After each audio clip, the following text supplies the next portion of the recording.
If you're going on a cruise, these are the unwritten rules and secrets cruise lines keep to themselves. These are rules that won't appear in brochures, emails, or booking websites, but they absolutely can save your cruise. Hi there, I'm Ilana from the website lifewellcruise.com. Welcome back to my channel. Now, I asked in the Lifewell Cruise community, what are the unwritten rules that beginner cruisers need to know? And seasoned cruisers really came through. I had about 1,500 amazing comments. Now, I went through them all and I gathered the best ones that you absolutely need to know. And by the way, one of these tips, we actually made this mistake on a recent cruise. I'm going to share it with you, but it ended in near disaster. Now, before I get started, I did want to mention that if you like this video, if you find it helpful, informative, or enjoyable in any way, then please do give this video a big thumbs up. I really do appreciate it. And please subscribe to the channel if you have not done so already. Let's get started. All right, the first thing that cruise lines just never tell, and even if you go on the cruise line website and you book your cruise, it is never going to say the thing that seasoned cruisers know, and that is to always fly in at least one day early before your cruise. The cruise ship will not wait for you. Now, if you are driving to the cruise port, many people even say, you know what? I like to go a day early, stay in a hotel near the port if I have a drive that is 3 hours or more. Now, I'd love to hear from you. If you're a first-time cruiser, let me know down below. Just say first-time cruiser. And if you're a seasoned cruiser, let me know if you agree or disagree. Number 2, on the last day of your cruise or debarkation day, always make sure that your flight is booked after noon. Now, it is possible that you can book a flight a little bit earlier and sometimes make it, but depending on how far your cruise terminal is to the airport, you might really be cutting it close. Now, something that a lot of first-time cruisers aren't aware of is even though your cruise ship is likely going to dock at the cruise terminal somewhere around 6 a.m. or even 7 a.m., the cruise ship still has to clear customs. You have to get your luggage, and then you have to get your Uber or shuttle over to the airport. And with 3,000 or more people getting off the ship at the same time, it can take longer than you think. Number 3, make sure that you are compatible with the people that you are cruising with. Now, some people have said they have learned this the hard way, and some friendships have even ended this way. So whether you're traveling with family or maybe some girlfriends, just make sure that you're all on the same page before you go. Number 4, pack half of your clothes in your partner's suitcase. Now, you just want to hedge your bets. And this way, if one person's luggage is missing or just doesn't arrive on time, you're not absolutely stuck. Number 5, bring half the clothes and twice the money. Now, this is classic cruise wisdom shared by those who know. If you've been on a cruise before and you agree, please let me know down in the comments below. All right, and let's move on to boarding day.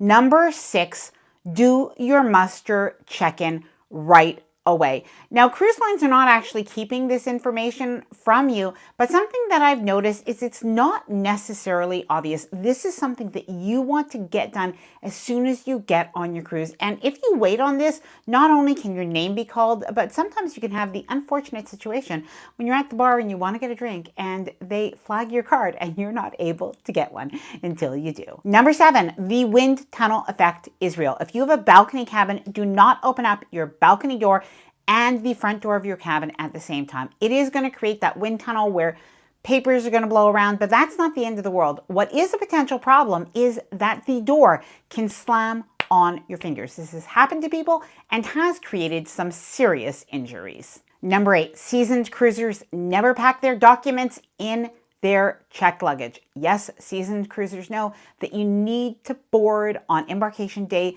with some sort of carry-on bag. You'll want to have your documents, you'll want to have your medications, and any valuable items, as well as things that you might need for the first day of your cruise. And that can even include something fun like a bathing suit. All right, we're almost halfway there with port rules that seasoned cruisers swear by. Now, this is a great tip. Set an alarm on your phone for 1 hour before the all aboard time when you're in a cruise port of call.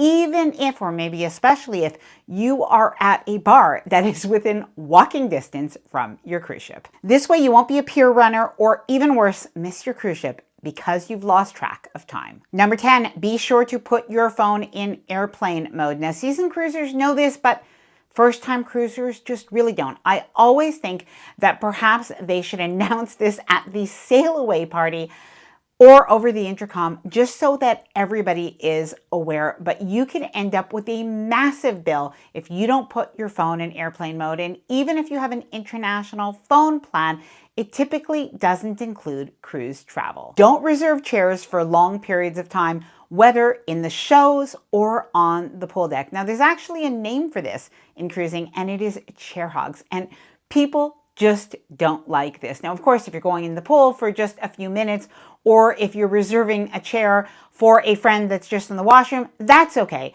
But do watch it, because this is something that can be a source of contention with other cruise travelers. Life on board. Do not stress about what you wear on a cruise. Now, of course, pack the appropriate clothes for dress codes and theme nights, but don't worry about re-wearing items. Like a lot of cruisers say, nobody remembers what you wore on night 2 if you wear it again on night 5. Bring a lanyard or something else to hold your cruise card. Now, this is a really practical one, but a lot of cruisers say you absolutely need a place to keep your key card, because you're not usually carrying around a purse or a wallet on a cruise. Now, by the way, I will leave a list of cruise essentials, including cruise lanyards and a cruise card holder, down below in the description of this video, as well as a pinned comment. The buffet is sometimes better than the main dining room. Now, I hate to say this because I'm such a fan of eating and being served, but on recent cruises, we've gone to the buffet just because we had a show to go to or another activity, and it worked out better. And I was really surprised. We were on MSC, we were on Princess, and the buffet choices were excellent. And some of the food items that were actually available in the buffet, when I took a look at the dining room menu, they were actually better. Now, let me know, please, your own experience, seasoned cruisers, buffet or main dining room. What do you think? Down in the comments below. How not to get sick. Well, we have a few tips for you, and they are pretty unique. When you're in the elevator, do not use your fingertips to touch the buttons. Instead, use your knuckles, because your fingers usually touch your face. Avoid using the handrails that are along the hallways on many cruise ships. Now, of course, unless you need them, but keep in mind that people tend to walk and touch these, and you never know, if somebody is a little bit sick, there's a better chance that you might catch it if you touch them. Now, when you go into the dining room or any place that you are eating, use the hand sanitizers or the sink washing stations as often as you can. Check your onboard account before the last night of your cruise. The worst mistake that people can make is waiting until the morning of the last day of their cruise, or even worse, until you get off the cruise ship. It is very hard to dispute charges once you get off the cruise ship. And if there is a mistake or anything that you need to take care of, you want to do this at least with a few hours grace. Now, speaking of disembarkation day, I have our big mistake coming up, as well as one of my favorite tips that we have been doing on recent cruises. And then I have a couple of honorable mentions as a bonus. Disembarkation day looks absolutely different than embarkation day. Now, what I mean is everybody looks different. So those smiley faces that you see from the crew and from fellow passengers on the first day of your cruise, it is like misery on the last day, and you almost need to be emotionally prepared. Don't put your luggage out in the hallway the last night of your cruise while you're in your underwear and you do not have a way back into your cabin. Now, this was actually something that was shared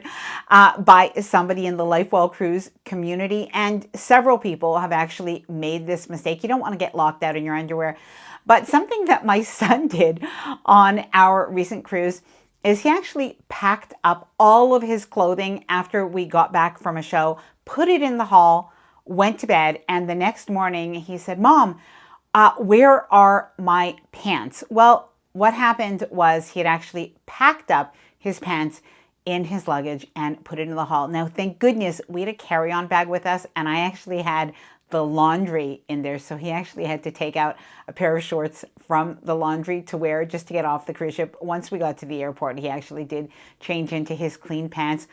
But we thought, wow, near disaster. He really wasn't sure what he would have done otherwise. The disembarkation day breakfast hack. Now, if you're going to a hotel after your cruise and you can't check in anyway, or maybe your flight is, after 1 p.m. or something like that, don't rush to get off the cruise ship just to go hang out in a hotel lounge. Instead, take your time, see if the main dining room or a restaurant is open on your cruise ship, and have a leisurely breakfast. Now, yes, you'll have your carry-on bag or even your luggage with you, but that is fine. You'll let everybody else get off the cruise ship and you can just relax, having those extra sips of coffee until last call when they are going to ask you to leave. And in our experience, this is somewhere between 9:30 and 10 o'clock a.m. All right, now I have a few honorable mentions. Pack your patience. You are traveling with thousands of other cruisers and honestly 1,000 or more crew members. And everybody is on vacation, but let's face it, things won't go perfectly all the time. Let people exit the elevator before you get in. Now, I know this is the elevator etiquette everywhere, but somehow not everybody knows this on a cruise ship. Head to breakfast in the main dining room or an included restaurant. Not only buffets are included on a cruise, and this is a little bit of a pleasure that not enough people take advantage of. Bring small bills for tips, whether it is to tip your porter on embarkation day when they take your luggage, or to have some small tips for crew on board, or for shore excursions, it can come in handy. Bring magnets with a hook. Most of the time, cabin walls are going to be metal, and you can add additional vertical storage by using heavy-duty magnet hooks. Now, speaking of magnet hooks, I have a video with 50 cruise essentials for a Caribbean cruise that I will leave next in case that is your upcoming cruise. Now, I would love to hear from you. Please let me know what are other cruise tips that cruise lines don't always share, but that seasoned or first-time cruisers really need to know. Please let me know down in the comments below. I hope that you enjoyed this video. If you did, please do give it a big thumbs up. I really do appreciate it, and please subscribe to the channel if you haven't done so already. Bye for now, and happy cruising.